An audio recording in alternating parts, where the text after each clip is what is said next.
السلام عليكم ورحمة الله وبركاته.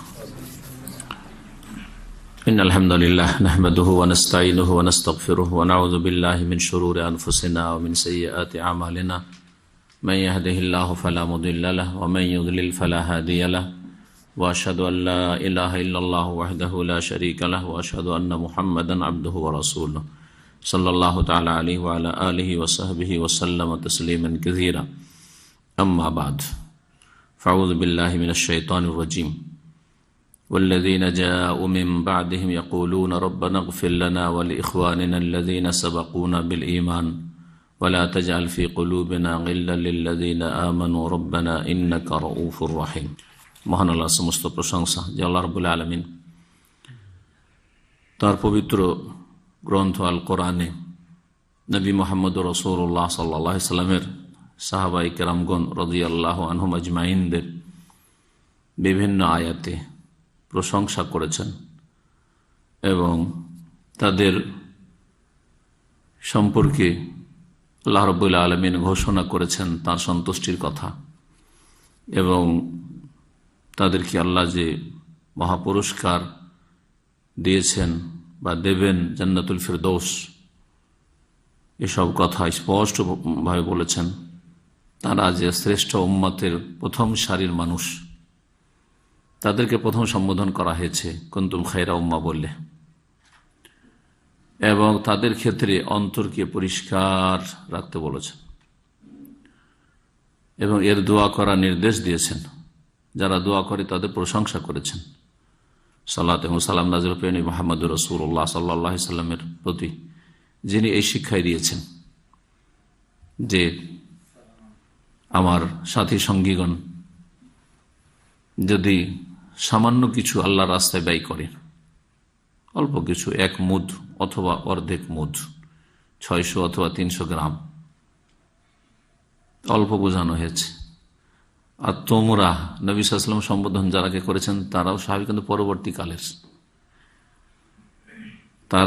তাদেরকে যদি এই সম্বোধন করে থাকেন, প্রথম সারির সাবেকুন আল আউয়ালুন মিনাল মুহাজিরিনদের প্রশংসায় নবী সাল্লাল্লাহু আলাইহি ওয়াসাল্লাম যদি কথা বলেন, অথচ সম্বোধন করেছেন পরবর্তীতে যেসব সাহাবারা ইসলাম গ্রহণ করেছেন তাদেরকে, তাহলে তাবেইন, তাবা তাবেইন বা কিয়ামত পর্যন্ত যেসব মুসলিমরা এসেছে বা আসবে তাদের সম্পর্কে কি বলতে পারবেন যে তোমরা যদি উহুদ পাহাড়ের সমানও খরচ করো আর তারা সামান্য কিছু খরচ করে, তোমরা তাদের 1 মুদ অর্ধেক মুদ 300-400 গ্রাম পর্যন্ত পৌঁছিতে পারবে না। আজকে আমাদের আলোচনার বিষয়বস্তু হচ্ছে মাওলানা মওদুদী খেলাফত ও মুলুকিয়াত নামক প্রসিদ্ধ যে কিতাবটি রয়েছে সেই কিতাব সম্পর্কে পর্যালোচনা এবং তাতে যেসব গুমরাহি রয়েছে আকীদার, সেসব গুমরাহি সম্পর্কে আলোচনা, যাতে করে উম্মতকে সতর্ক করা সম্ভব হয়। যদি এই কিতাবটি জ্বালিয়ে দিয়ে এর সমাধান সম্ভব হইত, তাহলে বলতাম যে এই কিতাবকে জ্বালিয়ে দেওয়া উচিত। কিন্তু সারা বিশ্বে যে কিতাব ছড়িয়ে আছে বিভিন্ন ভাষায় অনুবাদ হয়ে উর্দু থেকে, এটাকে জ্বালিয়ে দেওয়া প্রত্যেক ঘর থেকে অসম্ভব। তারপরে মনে রাখবেন যে এই কিতাব পড়া না বুঝে, যাদের সঠিক জ্ঞান নাই সাহাবায়ে কেরামদের সম্পর্কে, পড়া জায়েজ নয়। কারণ এই কিতাব পড়ে ঈমান নিয়ে সহিহ সালামত ফিরে আসতে পারবে না মুনাফিকি ছাড়া। এবং এই কিতাবকে জ্বালিয়ে দেওয়া ফরজ।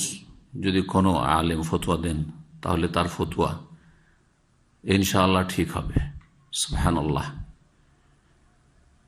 এই কিতাব সম্পর্কে আজকে আলোচনা করব, যে কিতাবে যেন মাওলানা মওদুদী নিজে একজন হাকিম, বিচারপতি হয়ে বসেছেন আর আসামের কাঠগড়ায় হাজির করেছেন মুহাজিরিন আনসারদেরকে, যে তৃতীয় খলিফাকে, চতুর্থ খলিফাকে, তারপরে মুআবিয়া রাদিয়াল্লাহু তাআলা আনহু খলিফাকে, তারপরে এইরকম অনেক সাহাবায়ে কেরামকে এক একজনের নাম ধরেও আসামের কাঠগড়ায় হাজির করেছেন।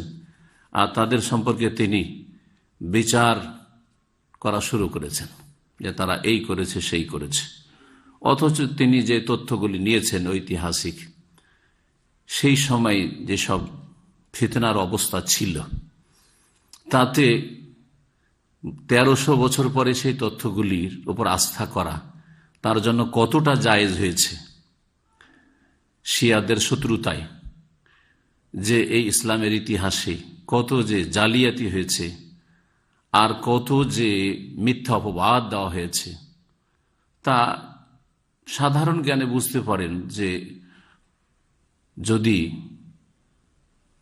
কিছু লোকের আপনার সম্পর্কে ভুল ধারণা থাকে যে আপনি খারাপ মানুষ, যতই ভালো কাজ করেন না আপনি কেন, আর যতই ভালো কথা বলেন না কেন, আপনার সম্পর্কে খারাপ মন্তব্য করা ছাড়া, বিরূপ ধারণা ছাড়া কোনো ভালো ধারণা পোষণ করবে না। আপনার ভালো কাজটাও তাদেরকে খারাপ লাগবে, তার খারাপ ব্যাখ্যা করবে, যা আজকেও বুঝতে পারবেন আপনি। জি, যদি আপনি মানুষের সংশোধনের উদ্দেশ্যে বলেন যে এটা ভুল করেছে, বলবে যে তার মধ্যে আদব কায়দা নেই, বেয়াদব, সে অহংকারী। যদি মানুষকে সতর্ক সাবধান করেন শিরক থেকে, বেদাত থেকে, আর মানুষ উপকৃত হয়, তাহলে বলবে এর মধ্যে ইখলাস নেই, লোক দেখানো কাজ করছে। এসব কথা আমরা প্রায় শুনতে পাই।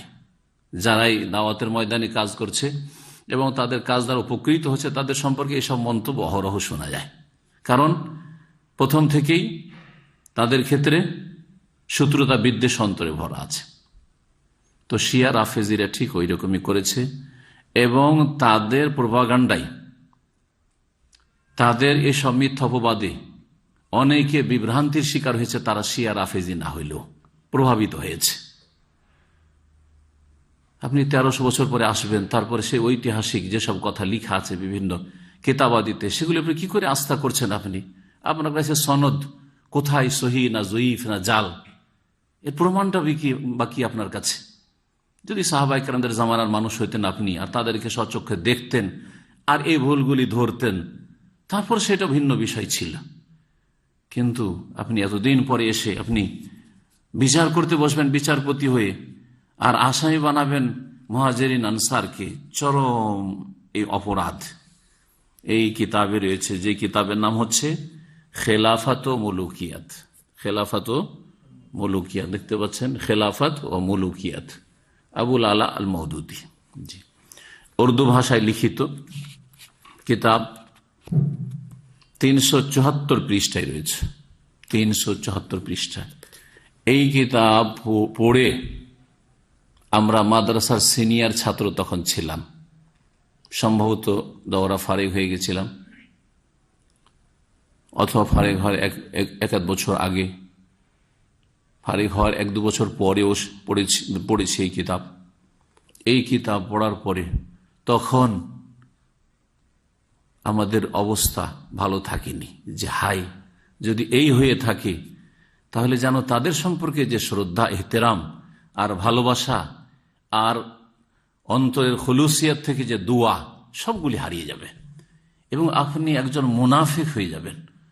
যদি কাফের নাও হয় কেউ, তাহলে মুনাফিক তো অবশ্যই নেফাক নিয়ে বেরিয়ে আসবে এই কিতাব পড়ে। এটা হচ্ছে এই কিতাবের সার কথা, মুদ্রা কথা। সাহাবায়ে কেরামদের মর্যাদা সম্পর্কে কোরআন সুন্নাহয় অনেক কথাই রয়েছে। 1-2টি আয়াত আপনাদেরকে শোনায়, আর তারপরে তখন এই কিতাবের আমি 10টি পয়েন্ট বের করেছি। এই 10টি পয়েন্ট নিয়ে আলোচনা করব। আজকে কয়েকটি পয়েন্ট পেশ করব, আর ইনশাআল্লাহ তাআলা আগামী সপ্তাহে বাকিগুলি পূর্ণ করব, আল্লাহ তৌফিক দিলে। সূরা তওবার আয়াত নম্বর 100, মহান আল্লাহ ইরশাদ করেছেন, ওয়াস-সাবিকুনাল আউয়ালুনা মিনাল মুহাজিরিন ওয়াল আনসার। মুহাজিরিন এবং আনসারদের প্রথম সারির অগ্রণী যারা, ওয়াল্লাযীনা ইত্তাবাউহুম বিইহসান, এবং যারা তাদের নিষ্ঠার সাথে অনুসরণ করেছে।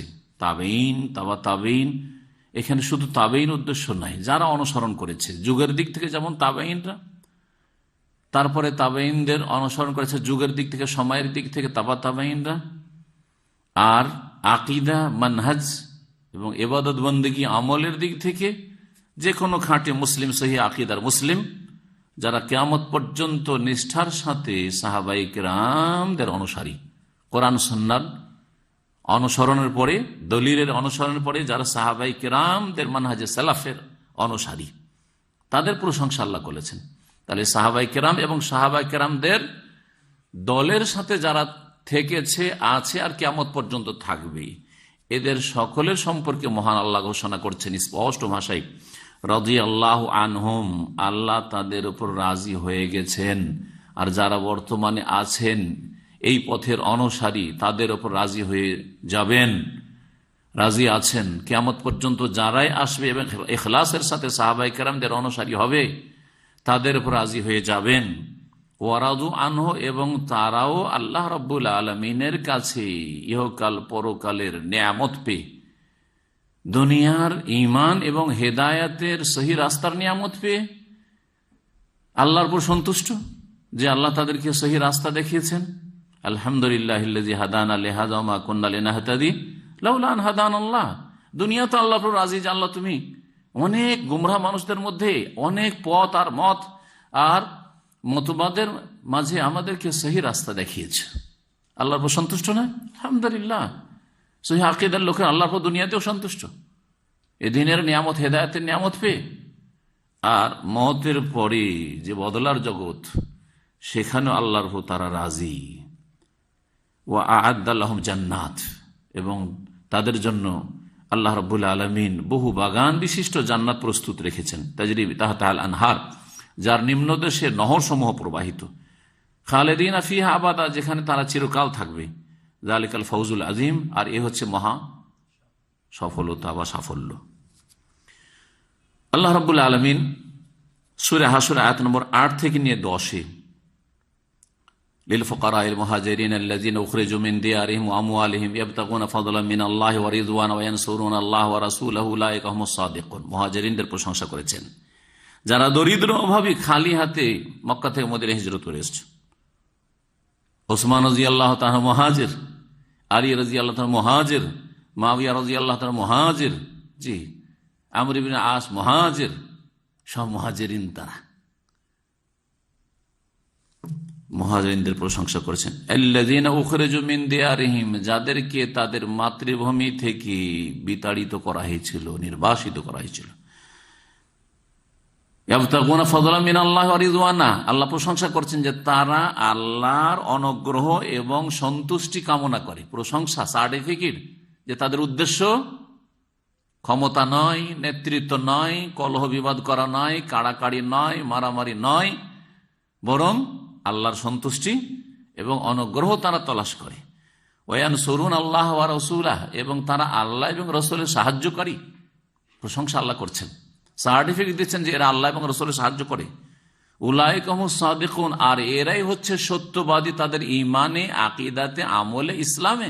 আল্লাহ এই সার্টিফিকেট দিচ্ছেন। তারা মিথ্যাবাদী না, মুনাফিক না, তারা খারাপ লোক না, তারা সাদিকুন, তারা কাযিবুন নয়। সুবহানাল্লাহ, কত স্পষ্ট কথা।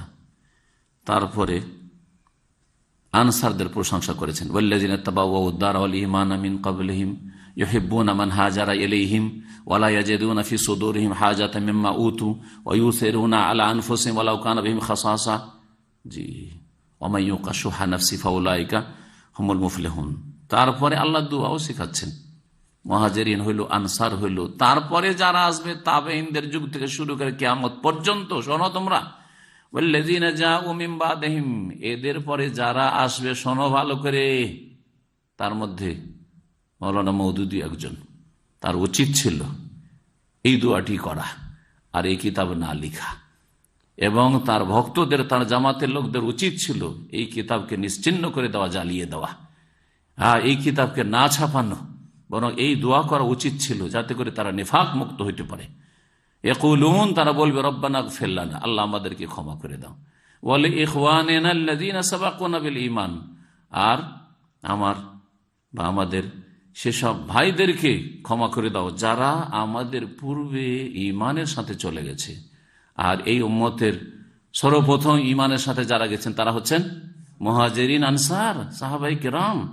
রাদিয়াল্লাহু আনহুম আজমাইন ওয়ালা তাজআল ফি কুলুবিনা গিল্লাল লিল্লাযিনা আমানু, আর যারা মুমিন তাদের বিরুদ্ধে আমাদের অন্তরে, তাদের সম্পর্কে আমাদের অন্তরে কোন রকমের বিদ্বেষ, গিল, শত্রুতা, কালিমা, ভিতরটা খারাপ, যারা এই কাজগুলি করেছে আর এইরকম আচরণ করেছে, এইরকম তারা লোক ছিল, এই ধরনের অবস্থা যেন না তৈরি হয়। আল্লাহ এরকমটা করে দিও না। ওয়ালা তাজাল ফি কুলুবিনা গিল্লাল লিল্লাযিনা আমানু রব্বানা, হে আমাদের রব, ইন্নাকা রাউফুর রহিম, তুমি নিশ্চয়ই বড়ই দয়ালু এবং বড়ই করুণাময়। নবী মুহাম্মদ রাসূলুল্লাহ সাল্লাল্লাহু আলাইহি ওয়াসাল্লামের সহিহ বুখারীর হাদিস 3397 নম্বর। আবু সাঈদ খুদরী রাদিয়াল্লাহু তাআলা আনহু বর্ণনা করছেন, নবী সাল্লাল্লাহু আলাইহি ওয়াসাল্লাম বলেন, লা তাসুব্বু আসহাবি, লা তাসুব্বু আসহাবি, আমার সাহাবায়ে কেরামদেরকে তোমরা গালমন্দ করিও না, তাদের উপর খারাপ মন্তব্য করিও না, হ্যাঁ, তাদের তোমরা ভুল ধরে বেড়াইও না।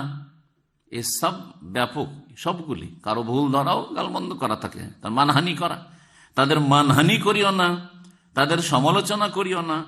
কেন? ফালাউ আন্না আহাদাকুম আনফাকা মিসলা উহুদিন যাহাবান, তোমাদের কোন ব্যক্তি যদি অহদ পাহাড়ের সমান স্বর্ণ খরচ করে, মা বালাগা মুদ্দা আহাদিম ওয়ালা নাসিফা, তাহলে আমার সাহাবাই কেরামদের এক মুদ 600 গ্রাম আনুমানিক, অথবা তার অর্ধেক, হাফ মুদ মানে হচ্ছে 300 গ্রাম, তারা যদি খরচ করে থাকেন, তার সমানও তোমরা অহদ পাহাড়ের সমান সোনা খরচ করে পৌঁছিতে পারবে না, নেকির ক্ষেত্রে, মর্যাদার ক্ষেত্রে। এখন শুরু করি প্রথম পয়েন্ট। মাওলানা মওদুদী এই কিতাবে আমি 5টি জায়গা থেকে নকল করেছি। পৃষ্ঠা নম্বর 99, 106, 115, 328, 348। খেলাফত ও মুলুকিয়াতের এই পৃষ্ঠা নম্বরগুলিতে খলিফায়ে রাশেদ, আমিরুল মুমিনিন, আল খলিফাতুস সালিস, তৃতীয় খলিফা ওসমান বিন আফফান যিন-নূরাইন রাদিয়াল্লাহু তাআলা আনহুর বিচার করতে বসেছেন, আসামির কাঠগড়ায় হাজির করেছেন, এবং তার এই ভুল ছিল, এই ভুল করেছেন, এই ভুল করেছেন শুরু করেছেন। অথচ তার ফজিলতে সহিহ বুখারীতে একটি অধ্যায় রয়েছে, বাবু মানাকিব উসমান বিন আফফান। এই অধ্যায় হচ্ছে উসমান বিন আফফানের ফজিলত সম্পর্কে, মর্যাদা সম্পর্কে। তাতে বেশ কিছু হাদিস রয়েছে, তার মধ্যে আপনাদেরকে 2টি হাদিস শুনিয়ে দিই, যাতে করে ফজিলতটা জানার পরে এই ভুলগুলি, এই গুমরাহিগুলি শুনলে এই গুমরাহি যাতে করে গুমরাহির ছোঁয়াচে না লাগে আপনাদেরকে, আর না কোনো মুসলিমকে লাগে। قال النبي صلى الله عليه وسلم, নবী করিম সাল্লাল্লাহু আলাইহি ওয়াসাল্লাম যখন মদিনে আসলেন, মুসলিমদের পানি পান করার ব্যবস্থা নেই, নিজের কূপ নেই, পানি লাগবে, মিষ্টি পানি লাগবে। ঘোষণা করলেন, মাইয়াহফারু বীরা রুমাতা, বীরে রুমা, রুমা নামক কূপ কে খনন করে দেবে, এই খরচটা কে করবে, ফালাহুল জান্নাহ, তার জন্য জান্নাত রয়েছে। ফাহাফারাহ উসমান, উসমান রাদিয়াল্লাহু তাআলা আনহু সেই কূপ খননের ব্যবস্থা করলেন, যা খরচ লাগলো, আর তারপর সেটা সমস্ত মুসলিমদের জন্য, মদিনাবাসীদের জন্য ওয়াকফ করে দিলেন। রাসূলুল্লাহ সাল্লাল্লাহু আলাইহি ওয়াসাল্লাম বলেন, ইয়া রাসূলুল্লাহ, আমি যে এটা ওয়াকফ করলাম, এখান থেকে আমি কি পানি পান করতে পারবো না? আমি পানি খেতে পারবো না? চিন্তা করেছেন? নিজে দিচ্ছেন মদিনাবাসীর জন্য, আর আমি পানি খাবো, এটা জায়েজ হবে কিনা জিজ্ঞেস করছেন। হ্যাঁ, তুমিও ফায়াজ আল মুসলিমিন, তিরমিজিতে এতটুকু রয়েছে যে সেও বালতি দিয়ে পানি উঠিয়ে যেমন অন্য মুসলিমেরা পানি পান করতে পারে, সেও পান করতে পারবে। জান্নাতের সার্টিফিকেট দিয়েছেন রাসূলুল্লাহ সাল্লাল্লাহু আলাইহি ওয়াসাল্লাম। যখন তাবুক যুদ্ধের সময় আসলো, বড় ওই আর্থিক সংকটের সময়, খেজুর পাকতে যাচ্ছে, বাড়িতে কিচ্ছু নেই, না পয়সা, না খাওয়া, না, আর একেবারে প্রচন্ড গরমের সময়, রাসূলুল্লাহ সাল্লাল্লাহু আলাইহি ওয়াসাল্লাম ঘোষণা করলেন, মান জাহাজা জাইশাল উসরাতি ফালাহুল জান্নাহ, কে আছে যে এই সংকটের মুহূর্তে জাইশুল উসরা, সংকটের সেনাবাহিনীকে প্রস্তুত করে দেবে, রেডি করে দেবে জিহাদের জন্য। জাইশুল উসরা, গাজওয়ায়ে জাইশুল উসরা বলা হয় গাজওয়ায়ে তাবুকে, তাবুকের যুদ্ধকে।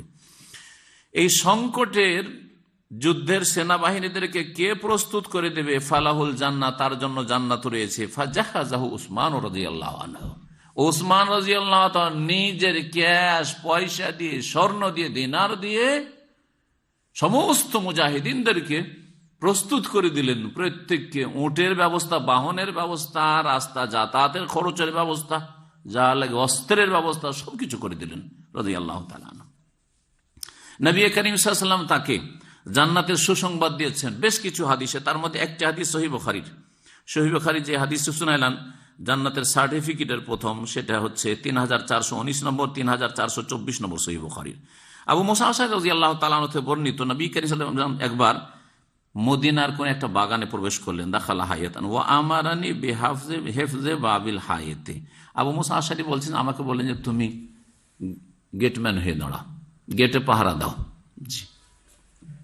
ফাজা রাজুল ইয়াস্তাযিন, জনৈক ব্যক্তি আসলো, আসার পর অনুমতি চাইল ঢোকার জন্য ভিতরে। ফাকালা ইযান লাহু আবাশশিরহু বিল জান্নাহ, ঠিক আছে, কে আছে জিজ্ঞাসা নাম না করে। নবী সাল্লাল্লাহু আলাইহি ওয়াসাল্লাম ওহী হচ্ছে যে কে আছে, ওকে অনুমতি দিয়ে দাও যে আসতে চাইছে, আর ওকে জান্নাতের সুসংবাদ দিয়ে দাও।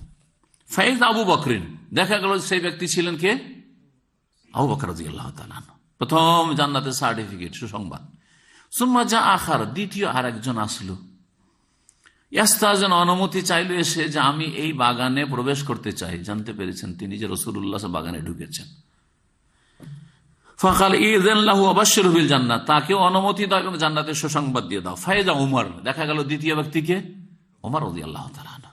সুম্মা জা আখার, তৃতীয় ব্যক্তি আসলো, ইয়াস্তাযিন, অনুমতি চাইলো, জানতে পেরেছেন রাসূলুল্লাহ সাল্লাল্লাহু আলাইহি ওয়াসাল্লাম বাগানে আছেন, আবু বকর উমর ঢুকেছে, অনুমতি চাইলেন ঢোকার জন্য। ফাসাকাতা হুনাইহাতান, অল্প কিছুক্ষণ, মানে কিছু মুহূর্ত একটু নীরব থাকলেন। সুম্মা কাল, তারপরে ইযান লাহু, তাকেও অনুমতি দাও, বাশশিরহু বিল জান্নাহ। মানুষের কাছে যখন কষ্টদায়ক কোনো কথা আসে চিন্তায়, তখন হঠাৎ করে নীরব হয়ে যায়, হয় না হঠাৎ করে নীরব হয়ে যায়, কথা বলার আগে একটু নীরব হয়ে যায়, মুখ খুললেও একটু নীরব হওয়ার পরে মুখ খুলে। ঠিক ওই অবস্থাটি হয়েছিল রাসূলুল্লাহ সাল্লাল্লাহু আলাইহি ওয়াসাল্লামের। একটু চুপ থেকে বললেন, তাকে অনুমতি দাও, আবাশশিরহু বিল জান্নাহ, জান্নাতের সুসংবাদ তাকেও দাও, আলা বালওয়া তুসিবহু, তবে তার উপর বালা মুসিবত আপতিত হবে, বালা মুসিবতের পরে সে জান্নাতে চলে যাবে। সুবহানাল্লাহ, পার্থিব বালা মুসিবত আসবে আর তারপরে জান্নাতে যাবে। ফাইদা উসমান বিন আফফান, তিনি ছিলেন উসমান বিন আফফান রাদিয়াল্লাহু তাআলা আনহুম আজমাইন। সহিহ বুখারী 3419 নম্বর হাদিস। উসমান রাদিয়াল্লাহু তাআলা জীবনী আর তার প্রশংসা আর বেশি শোনাবো না, এখন এই কিতাব থেকে কিছু পড়ে শোনাই, কিন্তু পড়তেও ভয় লাগছে, আল্লাহ রাব্বু যেন মাফ করে দেন এবং এই কিতাবের গুমরাহি থেকে সমস্ত মুসলিমকে, সমস্ত মানুষকে যেন বেঁচে থাকার তৌফিক দান করেন। পৃষ্ঠা নম্বর 99, এতে উসমান রাদিয়াল্লাহু তাআলা আনহু সম্পর্কে আলোচনা সমালোচনা করতে গিয়ে বলছেন, মগর বদকিসমতি সে खलीफा सालिस हजरत उस्मान रज़ियल्लाहु अन्हु इस मामले में मेयार मतलूब को कायम ना रख सके। किंतु, मगर माने किंतु, बदकिस्मती से माने दुर्भाग्यवशत खलीफा सालिस, तृतीय खलीफा उस्मान रज़ियल्लाहु अन्हु इस मामले में এই বিষয়, এই ব্যাপারে মানে দেশ রাষ্ট্র পরিচালনার ব্যাপারে, খেলাফতের ব্যাপারে, জি, এবং সেখানে আমানত রক্ষা করার ব্যাপারে, যথাযথভাবে ভাগ বন্টনের ব্যাপারে ইত্যাদি, মেয়ার মতলুব কো কায়েম না রাখ সকি, যেটা স্ট্যাটাস ছিল, মেয়ার যেটা মান ছিল, মতলুব যেই মানটা হওয়া উচিত ছিল, যেই মানে রাষ্ট্র পরিচালনা হওয়া উচিত ছিল, সেটা তিনি কায়েম রাখতে পারলেন না। কায়েম না রাখ সকি, সহজ ভাষা, তাই না? রাখতে পারলেন না, বহাল রাখতে পারলেন না। उनके अहद में बनु उमैया को कसरत से बड़े बड़े ओहदे और बैतुल माल से अतिये दिए गए। उस्मान রাদিয়াল্লাহু তাআলা জামানায়, তার আমলে, খেলাফত আমলে বানু ওমাইয়া বংশ, কারণ উসমান রাদিয়াল্লাহু তাআলা ওমাইয়া বংশের মানুষ ছিলেন। ওমাইয়া বংশের লোকজনকে খুব বেশি বেশি বড় বড় পদে নিযুক্ত করলেন তিনি। আর বাইতুল মাল সে আতিয়ে দিয়ে গে, আর বাইতুল মাল থেকে তাদেরকে বড় বড় দান অনুদান দেওয়া হইল। और दूसरे कबीले उसे तलखी के साथ महसूस करने लगे। অন্যান্য বংশের লোকেরা তখন এটা বড় তিক্ততার সাথে অনুভব করতে শুরু করল। আর তারপরে বলবেন যে যার ফলস্বরূপ তাকে শাহাদাত বরণ করতে হইল, জান কুরবানি করতে হইল। জি, তাহলে চিন্তা করুন, ওসমান রাদিয়াল্লাহু তার কাছে সুবিচার করতে পারেননি। এই উম্মতের হানাফি, শাফি, মালিক, হাম্বলি সমস্ত উম্মত, আহলে হাদিস, মুহাদ্দিসিন, ফুকাহা সকলে বলছেন যে খলিফায়ে রাশেদ চারজন, আবু বকর, ওমর, ওসমান, আলী। পঞ্চম খলিফায়ে রাশেদ 6 মাস ছিলেন হাসান রাদিয়াল্লাহু তাআলা আনহু, তাকেও বলা হয়েছে। আবার ওমর ইবনে আব্দুল আযীজ রাহমাতুল্লাহ আলাইহি, যেহেতু তিনি অনেক অন্যায়, অপরাধ, দুর্নীতি যা ছিল সেসবের সার্বিক ক্ষেত্রে সংস্কার করেছিলেন, তাজদীদের কাজ করেছিলেন, যার ফলে তাকেও খলিফায়ে রাশেদ বলা হয়, যদিও তিনি অনেক পরে এসেছেন, প্রায় 100 হিজরির কাছাকাছি তার শাহাদাত বা ইন্তেকাল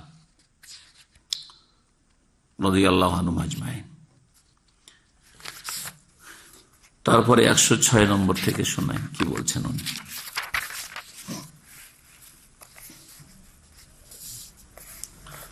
उस्मान रजी अल्लाह ताला সম্পর্কে বলছেন যে लेकिन उनके बाद जब हजरत उस्मान जानशीन हुए, মানে ওমর রাজি আল্লাহ তাআলা পরে যখন উসমান রাজি আল্লাহ তাআলা তার স্থলাভিষিক্ত হলেন, জানাসীন হওয়া, জায়নাসীন মানে তার জায়গায় বসলেন, तो रास्ता रास्ता वो इस पॉलिसी से हटते चले गए।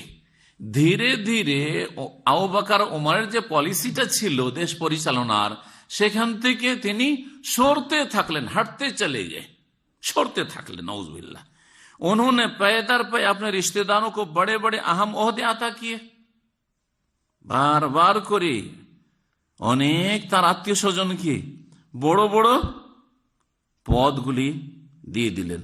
और उनके साथ दूसरी ऐसी रियायत की जो आम तौर पर लोगों में हदफ एतराज बनकर रही, আর তাদেরকে এমন এমন ফ্যাসিলিটি, সুযোগ সুবিধা দিলেন উসমান রাদিয়াল্লাহু তাআলা, যার কারণে তিনি মানুষের প্রশ্নের সম্মুখীন হয়ে পড়লেন।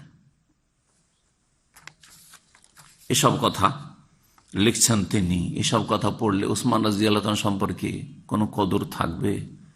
হ্যাঁ, এসব কথা যে তিনি লিখছেন যেসব কিতাব থেকে, আপনার কাছে কি প্রমাণ যে এই রেওয়ায়তগুলি সহি না রাফেজিদের, শিয়াদের বানানো দাসায়েস, যেগুলি সুন্নিদের কিতাবও ঢুকিয়ে দেওয়া হয়েছে, যেখানে আহলে কিতাবদের কিচ্ছা কাহিনী বহু তফসিরের মধ্যে ঢুকে গেছে, যেগুলিকে ইসরায়েলি রেওয়ায়াত বলা হচ্ছে। আপনাদের জানা আছে, যদি ইহুদি নাসারাদের বর্ণনাগুলি ঢুকে যায়, আর এমন এমন বর্ণনা যেগুলি নবী রসুলগণের ক্ষেত্রে কুফরি কথা বা আপত্তিকর, দাউদ আলাইহিস সালামের উপর প্রেমের মিথ্যাবাদ, সুলাইমান আলাইহিস সালামের রাজত্বই চলত জাদুর বলে, আংটির বলে, আর তারপরে নাউজুবিল্লাহ লূত আলাইহিস সালামের উপর জেনার, মদের অপবাদ, আউযুবিল্লাহ, এসব কথা তাফসীরের কিতাবে ঢুকেছে ইহুদি নাসারাদের থেকে।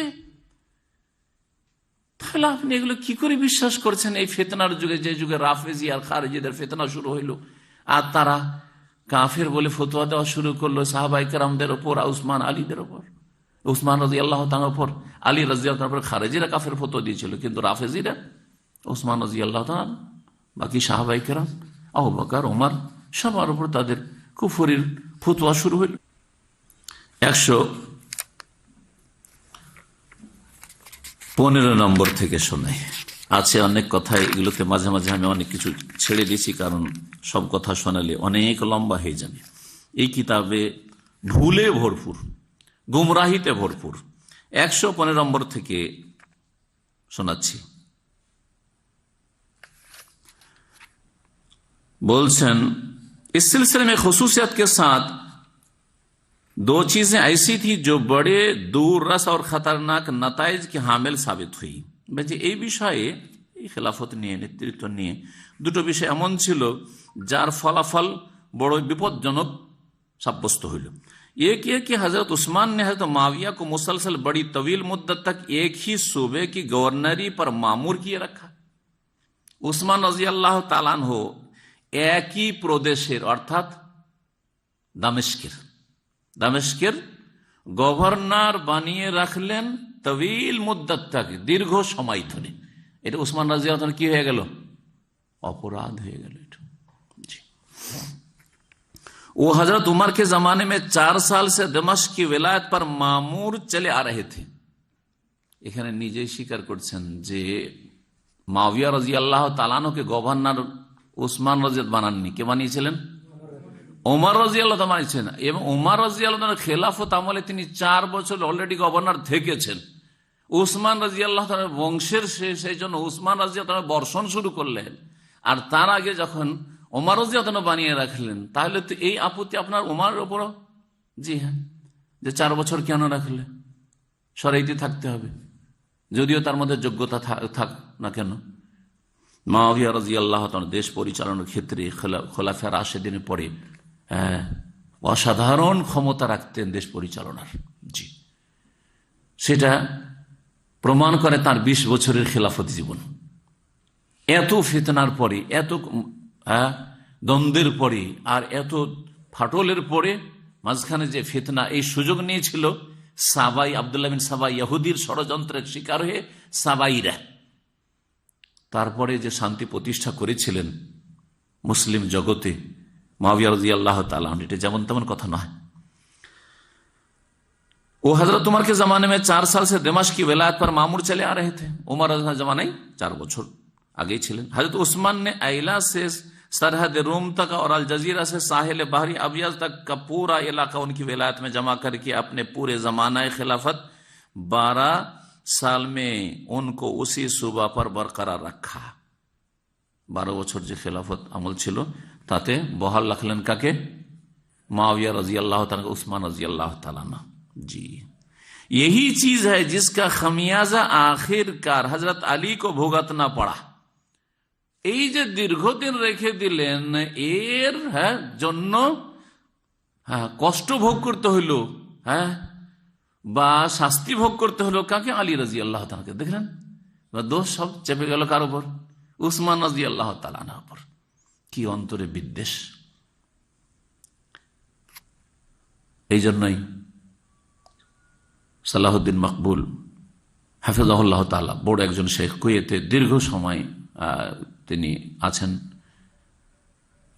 এবং তিনি আরবিতে কয়েকটি কিতাব লিখেছেন। তার একটি কিতাবে লিখেছেন এই কথাটি যে মাওলানা মওদুদীর তার সম্পর্কে লিখতে গিয়ে, তার আকীদা মানহাজ সম্পর্কে লিখতে গিয়ে লিখেছেন যে শিয়ুন ইয়াতাসাত্তারু বিসুন্নাহ। আসলে লোকটা হচ্ছে শিয়া, কিন্তু সুন্নাতের বা সুন্নিদের মুখোশধারী, সুন্নি মুখোশ ধারণকারী, সুন্নিদের পোশাক পরিধান করে, সুন্নি সেজে, সুন্নির ভেষে। এত কেন বিদ্বেষ? 328 পৃষ্ঠা থেকে শোনে। বলছেন মৌলানা মওদুদী, হযরত उस्मान के खिलाफ जो शोर्स बरपा हुई, उस्मान रजी अल्लाह ताला के खिलाफ जे विद्रोह शुरू हुई, उसके मुताल्लिक ये कहना कि वो किसी सबब के बगैर महज सबायों की साजिश की वजह से उठ खड़ी हुई थी, या वो महज अहले इराक की शोर्स पसंदी का नतीजा थी, तारीख का सही मुताला नहीं है। अहले सुन्नत वल जमातेर उलमाए किराम, জি, গবেষক উলামায়ে কিরাম, বিশেষ করে শেখ ইবনে তাইমিয়া রাহিমাহুল্লাহ আর এই রকম বহু উলামায়ে কিরাম যে এসব ঘটনাগুলি সম্পর্কে যা বলেছেন তা হচ্ছে, আর আমাদের সালাফি উলামা কিরামদের মানহাজ হচ্ছে এটা, এবং তাদের গবেষণা হচ্ছে এটা। সেটা কি? যে উসমান রাদিয়াল্লাহু তাআলা আনহুর বিরুদ্ধে যে বিদ্রোহ শুরু হইল, এটা কেন? তো তারা বলছেন এ কাহনা কি ও কিসি সবাব কে বেগার, এমন কোন প্রেক্ষাপট ছিল না, महज सबायों की साजिश की वजह से। এই যে আব্দুল্লাহ বিন সাবা ইহুদি, ইয়ামানের এক ইহুদি ছিল, ইসলামকে ধ্বংস করার জন্য এবং মুসলিম জাতির সর্বনাশ করার জন্য সে ইসলাম কবুল করলো, আসলে সে মুসলিম হয়নি। আর তারপর বিভিন্ন দেশে ঘুরতে শুরু হলো, এলাকায় ঘুরতে শুরু করলো, আর উসমান রাদিয়াল্লাহু তাআলার খেলাফ তখন প্ররোচিত করা শুরু করলো মানুষকে। তার মধ্যে এই আছে, সেই আছে, এই দোষ আছে, সেই দোষ আছে, এই দোষ আছে, সেই দোষ আছে, সে খেলাফতের যোগ্যতা রাখে না, তার বিরুদ্ধে আমাদের সোচ্চার হওয়া উচিত। এসব করে মদিনা মক্কাতে কোনো চান্স পেল না, বিতাড়িত হইল। শাম দেশে দামেস্কেও চান্স পেল না। অনেক সাহাবাই কেরামগণ ছিলেন, আর মুআবিয়া রাদিয়াল্লাহু তাআলা আনহু সেখানে খুব সজাগ নেতৃত্ব ছিল। চান্স পেয়ে গেল মিশরে গিয়ে। জি, সেখান থেকে লোকজনকে এনে মদিনার উপর হামলা করলো, মদিনা ঘেরাও করলো। যার ফলস্বরূপ উসমান রাদিয়াল্লাহু তাআলা আনহু শাহাদাত বরণ করলেন। যে না না না, বলছেন যে এই সাবাই ইহুদিদের ষড়যন্ত্র শুধু ইয়া ও মাহজ আহলে ইরাকি সোর্স পসন্দি কা নতিজা থি, অথবা ইরাকিদের বিদ্রোহ, ইরাকিরা কিছু পেয়ে গেছিল, এই সাবাইরা ষড়যন্ত্রের শিকার হয়েছিল এরাও। এর ফলস্বরূপ এইরকমটা হয়েছে যে উসমান রাদিয়াল্লাহু শহীদ হইতে হয়েছে, এইটা কথা ঠিক না। তারিখ কা সহি মোতালা नहीं है। এই কথা যদি বলা হয় যে এটা ইহুদি মুনাফিক সাবাই শক্তির ষড়যন্ত্র, সেটা ইতিহাসের সঠিক অধ্যয়ন নয়, মানে তথ্য সহি নয়, সঠিক নয়, ভুল তথ্য। अगर लोगों में नाराजगी पैदा होने के वाकई असबाब मौजूद ना होते और नाराजगी फिल वाकई मौजूद ना होती तो कोई साजिशी गरोह सोर्स बर्पा करने और सहाबियों और सहाबी जादों तक को उसके अंदर शामिल करने में कामयाब ना हो सकता था। বলছে যে সত্যিকার অর্থে যদি অন্য কোনো কারণ না হইতো তার দেশ পরিচালনার ক্ষেত্রে, সুবিচার না অবিচার, স্বজন প্রীতি ইত্যাদি যেসব এর আগে বলেছে, এবং তাদের অসন্তুষ্ট তারা হয়ে পড়েছিল, যারা সত্যিকার মুসলিম তারা অসন্তুষ্ট হয়ে পড়েছিল কার উপর? উসমান রাদিয়াল্লাহু তাআলা। আর নারাজি ফিল ওয়াকে মজুদ না হতে, যদি এইরকম অসন্তুষ্টি না হইতো, তাহলে কেউ ষড়যন্ত্র করে এইরকম বিদ্রোহ করবে আর তারপর উসমান রাদিয়াল্লাহু তাআলা আনহুকে শহীদ করবে, আর সাহাবী অথবা সাহাবীদের কোন ছেলেকে ফেভারে পেয়ে যাবে, এতে তারা সফল হতে পারত না। জি, সাহাবীদের কোন এক দুজন ছেলেকে বিভ্রান্ত করাটা, মগজ ধোলাই করাটা হতে পারে না? সম্ভব হতে পারে। इन लोगों को अपनी शरारत में कामयाबी सिर्फ इस वजह से हासिल हुई कि वो अपने अकरबा के मामले में हजरत उस्मान ने जो तर्ज अमल इख्तियार फरमाया था उस पर आम लोगों ही में नहीं बल्कि आकाबे साहबा तक में नाराजी पाई जाती थी। বলছেন যে আসল ব্যাপারটা হচ্ছে যে এই ষড়যন্ত্রকারীদেরকে এইসব বদমাইশি করার সুযোগটা কেমন করে হইল? বলছে যে এই জন্য যে আপনি আকরেবাকে মামলে में উসমান রাদিয়াল্লাহু তাআলা নিজের আত্মীয় স্বজনদের ব্যাপারে হযরত উসমান ने जो तर्ज अमल इख्तियार फरमाया था, উসমানের যে পলিসিটা অবলম্বন করেছিলেন, उस पर आम लोगों ही में नहीं, সাধারণ লোকেরা নয়, बल्कि আকাবের সাহাবা तक में नाराजी पाई जाती थी। বড় বড় সাহাবায়ে কেরামরা অসন্তুষ্ট ছিলেন। অথচ সঠিক রহস্য হচ্ছে যে সাহাবায়ে কেরামগণ অধিকাংশ হজে চলে গেছিলেন, হজের মৌসুম ছিল, আর আলী রাদিয়াল্লাহু তাআলা তার ছেলেদেরকে হাসান হোসেনকে পাঠাচ্ছেন। সাহাবায়ে কেরাম বলছেন যে এদের সাথে লড়াই করি আমরা। উসমান রাদিয়াল্লাহু তাআলা বলছেন না, আমার একজন জানের কারণে আমি মানুষকে দুই পক্ষ থেকে খুন হইতে দেব, এটা হতে দেব না, খবরদার না, তোমরা অস্ত্র ধরবে না।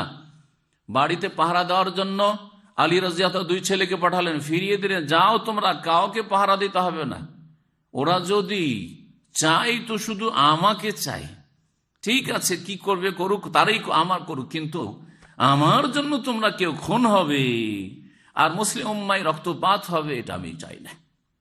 নবী করিম সাল্লাল্লাহু আলাইহি ওয়াসাল্লামের যে ভবিষ্যৎবাণী ছিল আলা বালওয়ান তুসিবু, এছাড়াও হাদিস যেগুলি উসমান রাদিয়াল্লাহু তাআলা জানা ছিল, চাই না, তোমরা চলে যাও।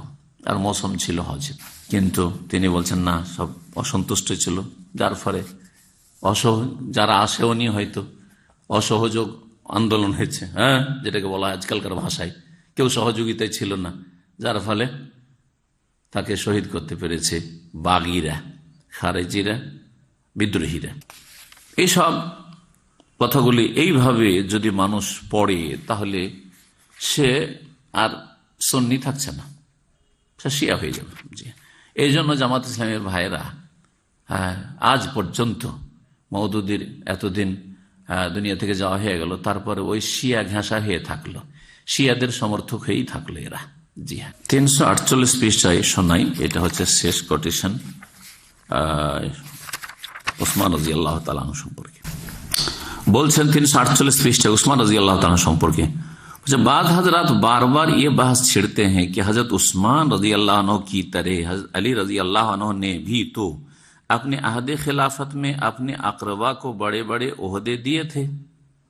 বলছে কিছু লোকেরা এই বিষয়টি নিয়ে আলোচনা করে যে উসমান রাজি আল্লাহ তাআলা সম্পর্কে আপনি যে লিখছেন বা বলছেন যে তিনি আত্মীয় স্বজনকে বড় বড় পদ দিয়েছেন, আত্মীয় স্বজনদেরকে খুব দান অনুদান দিয়েছেন, অঢেল ধন সম্পদ দিয়েছেন, तो এটা তো শুধু उस्मान रजी अल्लाह ताला अन्हु ना, हजरत अली ने तो भी अपने अहद खिलाफत में अपने अकरबा को बड़े बड़े ओहदे दिए थे। अली रजी अल्लाह ताला अन्हु निजेर आत्मीय स्वजनदेरके तार खिलाफत আমলে বড় বড় পদে অধিষ্ঠিত করেছেন।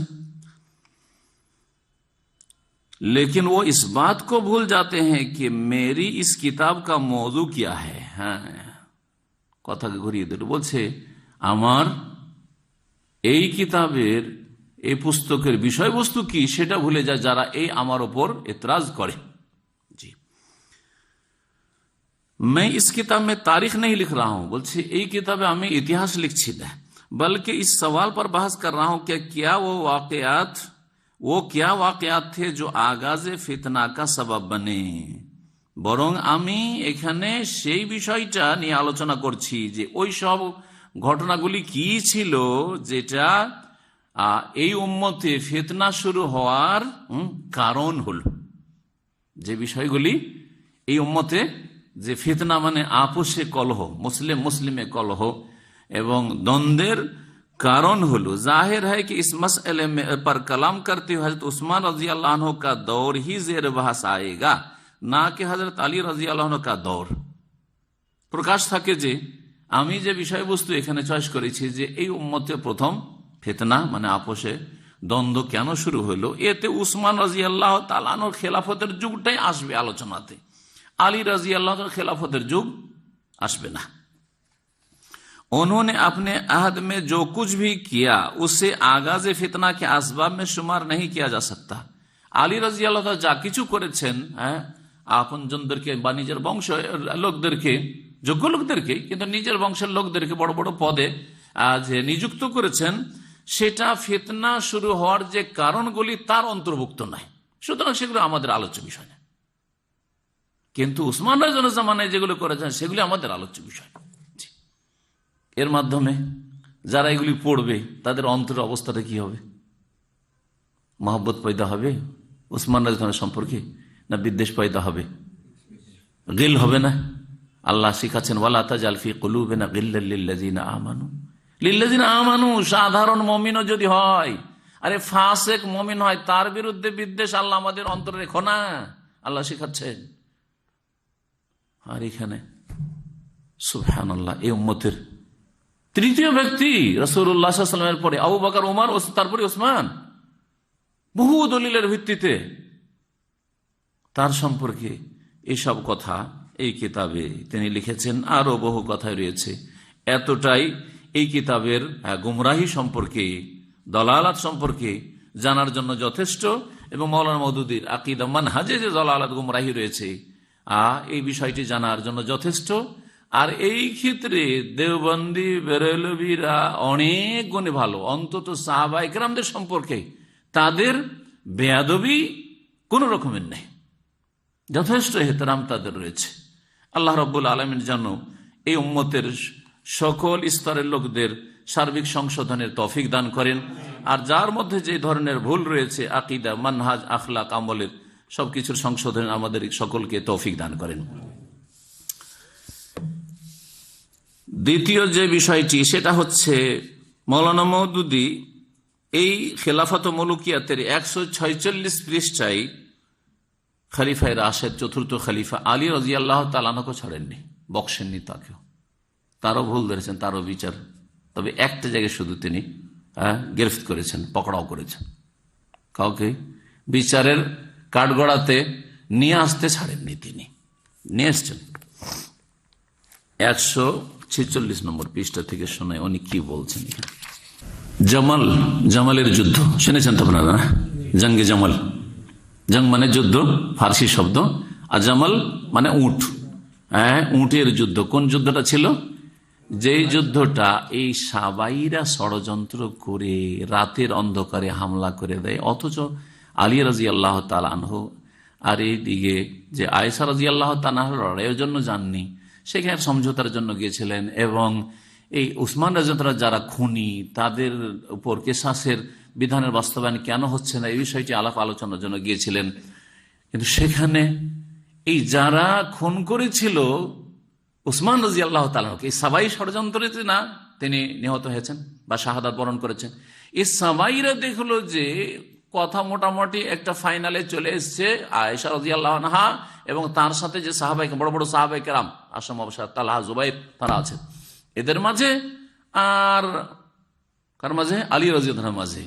তাহলে সকাল হইতে তো সব নিষ্পত্তি হয়ে যাবে, তখন তো দুই দল এক হয়ে আমাদের এক একটা করে হাজির করবে আর সবগুলির গলা কাটবে কিসাসে। না রে, এটা তো হইতে দেব না, তাহলে তো আমরা তো ব্যর্থ হয়ে যাব আমাদের টার্গেটে। তখন রাতের অন্ধকারে ঘুমন্ত মানুষদের উপর হামলা করে ফেলল আচমকা। তাতে বিব্রত হয়ে উঠে ভাবলেন যে আরে এইরকম গাদ্দারি কাজ করলো, তখন এরা পাল্টা হামলা করে দিল, আর রাতের অন্ধকারে হাজার হাজার সাহাবায়ে কেরাম আর তাবেঈন তারা শহীদ হয়ে গেলেন। এটা খুব সংক্ষেপে জামালের কথা। জি, এই জামালের যুদ্ধের সম্পর্কে তিনি লিখতে গিয়ে বলছেন যে আলী রাদিয়াল্লাহু তাআলা আনহু একটা ভুল করেছেন। মারা মওদুদি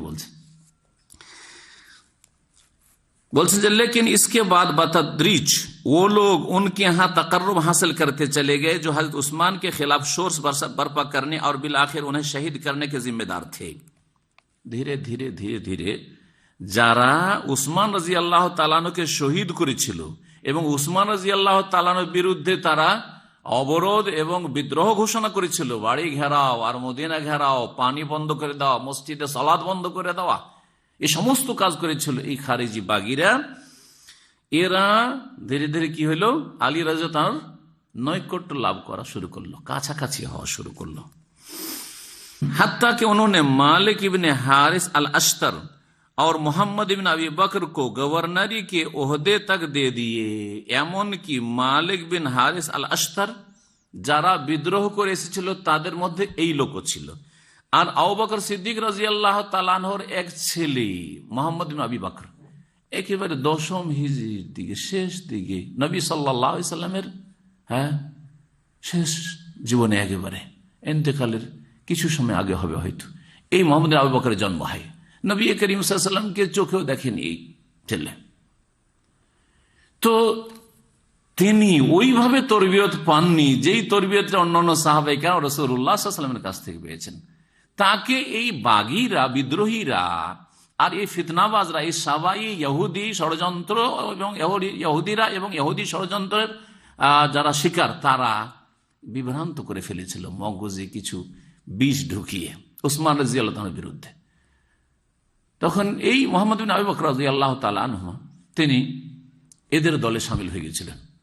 পরে যখন তাকে উসমান রাদিয়াল্লাহু তাআলা দেখলেন যে আমার সামনে আবু বকরের ছেলে এসছে, তখন এই কথাটাই বলেছিলেন শাহাদাতের পূর্বখানে যে দেখো মোহাম্মদ, তোমার আব্বা যদি আজকে বেঁচে থাকতেন তো তোমার এই দৃশ্যটা মোটেই তিনি পছন্দ করতেন না। তখন সেখান থেকে তাড়াতাড়ি লাফ দিয়ে পালিয়ে গেছেন, সাথে সাথে পালিয়ে গেছেন তিনি। তখন তার দিশা হয়েছে যেন আমি অন্যায় পদক্ষেপ করেছি, বিভ্রান্তির শিকার হয়েছি। তারপরে তিনি তওবা করেছেন, সংশোধন করেছেন। মানুষের এরকম ভুল ভ্রান্তি হইতে পারে, অনেকে আছে এরকম ভুল কথা বলে দিয়ে বা ভুল কিছু হরকত করে দিয়ে সংশোধন করেন। তো এই ছিলেন মোহাম্মদ বিন আবি বকর। সংক্ষেপে এই জন্য বললাম যে আবু বকর রাদিয়াল্লাহু আনহুর ছেলে, তিনি আবার কেমন করে আসলেন, এটা অনেকের প্রশ্ন জাগবে হয়তো, লম্বা তার ইতিহাস রয়েছে, তার সংক্ষেপ বললাম। তো এদেরকেও আলী রাদিয়াল্লাহু তাআলা আনহু এই দুই লোককে কি করলেন? গভর্নরিকে ওহদে তাক দিয়ে দিয়ে গভর্নর বানিয়ে দিলেন। এই যে আলী রাদিয়াল্লাহু কি করলেন? উসমান রাদিয়াল্লাহু তাআলার বিরুদ্ধে যারা বাগী বিদ্রোহী ছিলেন তাদের দুইজনকে, বা বিদ্রোহী দলে সামিল হয়ে গেছিলেন যে দুইজন, সেই দুজনকে গভর্নর बनिए दिलें। दरअसल के कत्ल उस्मान में उन दोनों साहेबों का जो हिस्सा था वो सबको मालूम है, অথচ এই দুই লোকের যে অংশ ছিল উসমান রাদিয়াল্লাহু তাআলা আনহুকে শহীদ করার ক্ষেত্রে সেটা সর্বজন বিদিত, সকলে জানে। हजरत अली के पूरे जमाना खिलाफत में हमको सिर्फ यही एक काम ऐसा नजर आता है जिसको गलत कहने के सिवा कुछ चारा नहीं। বলছেন হযরত আলী রাদিয়াল্লাহু তাআলা আনহুর জীবদ্দশায় বা তার খেলাফত যুগে জামানায় খেলাফত में हमको सिर्फ यही एक काम ऐसा नजर आता है, এই একটা কাজ আলী রাদিয়াল্লাহু তাআলা আনহু আমার দৃষ্টিতে আসছে, দৃষ্টিগোচর হচ্ছে, जिसको गलत कहने के सिवा कुछ चारा नहीं है বা कोई चारा नहीं, যেটাকে গলত ভুল বলা ছাড়া আমার কোনো উপায় নেই। মানে হে আলী, আজকে আলী রাদিয়াল্লাহু তাআলার সামনে তাকালে হে আলী রাদিয়াল্লাহু আনহু, মওদুদি যেন বলছেন যে আপনি এই কাজটি ভুল করেছেন। বুঝতে পেরেছেন? আল্লাহ তো কোরআনে কারিমে বলছেন ইন্নাল্লাহা ইয়াগফিরুয যুনুবা জামিয়া রব্বানা লা তুআখিযনা ইন নাসিনা আও আখতানা। এই আয়াতগুলো কিসের জন্য? বিভ্রান্তির শিকার কেউ হইতে পারেন না, সাময়িক কেউ ভুল পদক্ষেপ নিতে পারেন না, তারপরে সংশোধন করলে তার কি ক্ষমা নেই? সুবহানাল্লাহ। আল্লাহ ইহুদি খ্রিস্টানদেরকে, মুশরিকদেরকে যদি তওবার দাওয়াত দিয়ে থাকেন এবং তাদের তওবা যদি কবুল করে থাকেন, খালিদ বিন ওয়ালিদের তওবা যদি কবুল করে থাকেন, আবু সুফিয়ানের যদি তওবা কবুল করে থাকেন রাদিয়াল্লাহু আনহুম আজমাইন, হিন্দদের তওবা যদি আল্লাহ কবুল করে থাকেন, তো এসব তো তারা বিভ্রান্তির শিকার হয়েছিলেন, ভুল বুঝে নিয়েছিলেন হয়তো।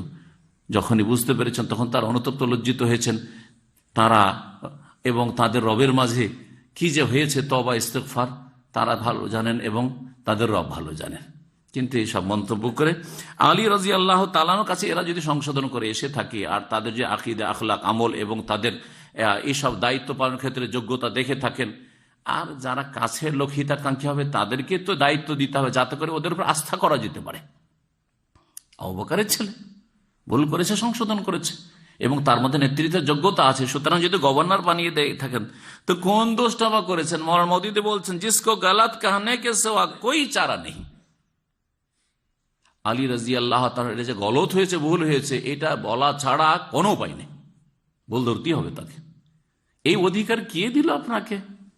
বরং সালাফে সালেহিনের মানহাজ এবং সালাফে সালেহ অনুসারী যারা আইম্মায়ে কেরাম, মুহাদ্দিসিন, তাদের মানহাজ, ইমাম তাহাউয়ির উক্তি রয়েছে, যেগুলি হয়তো এখানে সময় স্বল্পতার জন্য আমি পেশ করছি না, কিন্তু ইনশাআল্লাহ তাআলা আমার বিভিন্ন বক্তব্য আছে ওই কথাগুলি আর আলোচনাতে আসতে পারে, যে এই ঘটনাগুলি যে সাহাবায়ে কেরামদের মাঝে দ্বন্দ্বগুলি হয়েছে, এগুলির ক্ষেত্রে আমাদের ভূমিকা কেমন হওয়া উচিত, আমাদের করণীয় কি, আমাদের দৃষ্টিভঙ্গি কেমন হওয়া উচিত। তাদের কথাগুলির সার হচ্ছে যে ইউতুয়া ওয়ালা ইউরওয়া, এগুলোকে কি করে গুটিয়ে রেখে দেন, এগুলো বর্ণনা করে বেড়ায়েন না, এগুলো মানুষকে শোনাবার জিনিস নয়। যা হয়ে গেছে ইজতিহাদ তারা করেছেন, সবাই ভেবেছেন আমি ঠিক সিদ্ধান্ত নিচ্ছি, আর উনি বলছেন আমিও ঠিক সিদ্ধান্ত নিচ্ছি, এই ধরনের ভুলগুলো হয়ে গেছে। আর মাঝখানে সাবাই ইহুদিদের যে ষড়যন্ত্র ছিল, এই ষড়যন্ত্রের শিকার অনেকে হয়েছে এবং তার সাথে সাথে তাদের এত হাসানাত, এত নেকি রয়েছে যে সেই সব পাহাড় আর পাহাড় নেকি সামনে, নেকির মোকাবেলায় যদি এইরকম ভুল ভ্রান্তি কিছু হয়েও থাকে, সেগুলি এমন কিছুই না বলা যেতে পারে। জি হ্যাঁ, এইসব কথা উলামায়ে কেরামরা বলেছেন, কিন্তু মওলানা মওদুদি ভুল ধরার জন্য উঠে পড়ে লেগেছেন। আলী রাদিয়াল্লাহু তাআলা আনহুকে ছাড়লেন না। এখানে আলী রাদিয়াল্লাহু তাআলার ফজিলত সম্পর্কে একটি হাদিস শোনাই। ইমাম বুখারী রাহমাতুল্লাহ আলাইহি বলছেন, বাবু মানাকিব আলী ইবনে আবি তালিব আল কুরাশি আল হাশিমি আবুল হাসান। এই অধ্যায় হচ্ছে আলী ইবনে আবি তালিব কুরাশি হাশিমি আবুল হাসানের মানাকিব, ফজিলত সম্পর্কে। আর তারপরে নবী করিম সাল্লাল্লাহু আলাইহি ওয়াসাল্লাম বলছেন আলীকে, আনতা মিন্নি ওয়া আনা মিনকা, তুমি আমার এবং আমি তোমার। উমর রাদিয়াল্লাহু তাআলা বলছেন, তুফিয়া রাসূলুল্লাহ সাল্লাল্লাহু আলাইহি ওয়াসাল্লাম, রাসূলুল্লাহ সাল্লাল্লাহু আলাইহি ওয়াসাল্লাম ইন্তেকাল করেন, ওয়া হুয়া আনহু রাযিন, সেই সময় রাসূলুল্লাহ সাল্লাল্লাহু আলাইহি ওয়াসাল্লাম আলীর উপর সন্তুষ্ট ছিলেন। এই মন্তব্য যিনি করেছেন তিনি কে? উমর রাদিয়াল্লাহু তাআলা। তাহলে এর থেকে কি বুঝতে পারছেন না যে উমর রাদিয়াল্লাহু তাআলার সাথে আলীর কত আন্তরিক সম্পর্ক ছিল, কত একটা সম্প্রীতি আর ভালোবাসা ছিল, না হইলে কি এত সুন্দর মন্তব্য কেউ করবে? কিন্তু শিয়া রাফেজি এবং শিয়া রাফেজি ঘাসারা কি চিত্রটা তুলে ধরেছে, যেন আবু বকর ওমর তারা খেলাফত এমন ভাবে নিয়েছে যেটা আলীকে দেওয়া উচিত ছিল, ঠিক না? আর আলী রাদিয়াল্লাহু তাআলা যেন আকাঙ্ক্ষা ছিল যে আমি নবীর জামাই, নবীর চাচাতো ভাই, সেজন্য খেলাফত আমার কাছে, এরকম ব্যাপারটা ছিল কি? তাহলে এই কথা কেন বলবেন? সুবহানাল্লাহ। রাফেজি শিয়ারা কিভাবে বিভ্রান্ত করেছে এক শ্রেণীর নামধারী সুন্নিদেরকে। এই হাদিস সহিহ বুখারীতে রয়েছে 3425 এবং 3431, দুই জায়গায় রয়েছে। ইমাম তিরমিজিও বলেছেন বাবু মানাকিব আলী বিন আবি তালিব, আলী বিন আবি তালিব রাদিয়াল্লাহু তাআলার ফজিলত বর্ণনা করেছেন। সময় তো অনেক হয়ে গেছে এই দুটো বিষয় আলোচনা করতে। তৃতীয় বিষয় আসবে মওদুদি ভুল ধরছেন মুআবিয়া রাদিয়াল্লাহু তাআলা, এবং শুধু ভুল ধারণা নাই, বড়ই মানহানি করেছেন। আর অনেক জায়গায় ইনশাআল্লাহ তাআলা আগামী সপ্তাহগুলিতে এই নিয়ে আলোচনা হবে, যাতে করে সুন্দর করে আলোচনা করা যায়। কারণ তাড়াহুড়া থাকলে ঠান্ডা মেজাজে বা ওইভাবে সুন্দর হয়তো আলোচনা হবে না। বাকি পয়েন্টগুলি থাকলো একদিন অথবা 2 দিনে ইনশাআল্লাহ তাআলা শেষ করব। আল্লাহ রাব্বুল আলামিন যেন আমাদের অন্তরকে পরিষ্কার রাখেন, শিরক থেকে, বিদআত থেকে, মুনাফিকি থেকে, সমস্ত রকমের গুমরাহি থেকে, এবং প্রত্যেক মুসলিম সম্পর্কে আল্লাহ যেন অন্তরকে সাফ পরিষ্কার রাখেন।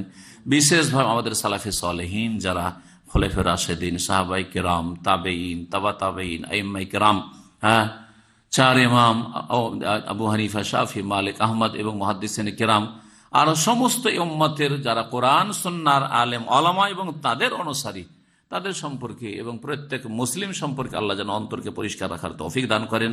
শেষখানে আবার দোয়া করছি কোরআন কারীমের যেই শিক্ষা, রব্বানা ইগফির লানা ওয়া লিইখওয়ানিনা আল্লাযীনা সাবাকুনা বিল ঈমান ওয়া লা তাজআল ফি কুলুবিনা গিল্লাল লিল্লাযীনা আমানু রব্বানা ইন্নাকা রাউফুর রহিম। সুবহান রাব্বিকা রাব্বিল ইজ্জাতি আম্মা ইয়াসিফুন ওয়া সালামুন আলাল মুরসালিন ওয়ালহামদুলিল্লাহি রাব্বিল আলামিন। সুবহানাকা আল্লাহুম্মা ওয়া বিহামদিকা আশহাদু আল্লা ইলাহা ইল্লা আনতা أستغفرك وأتوب إليك. يا إله الكون يا المولى العظيم، يا كريما منه قرآن كريم.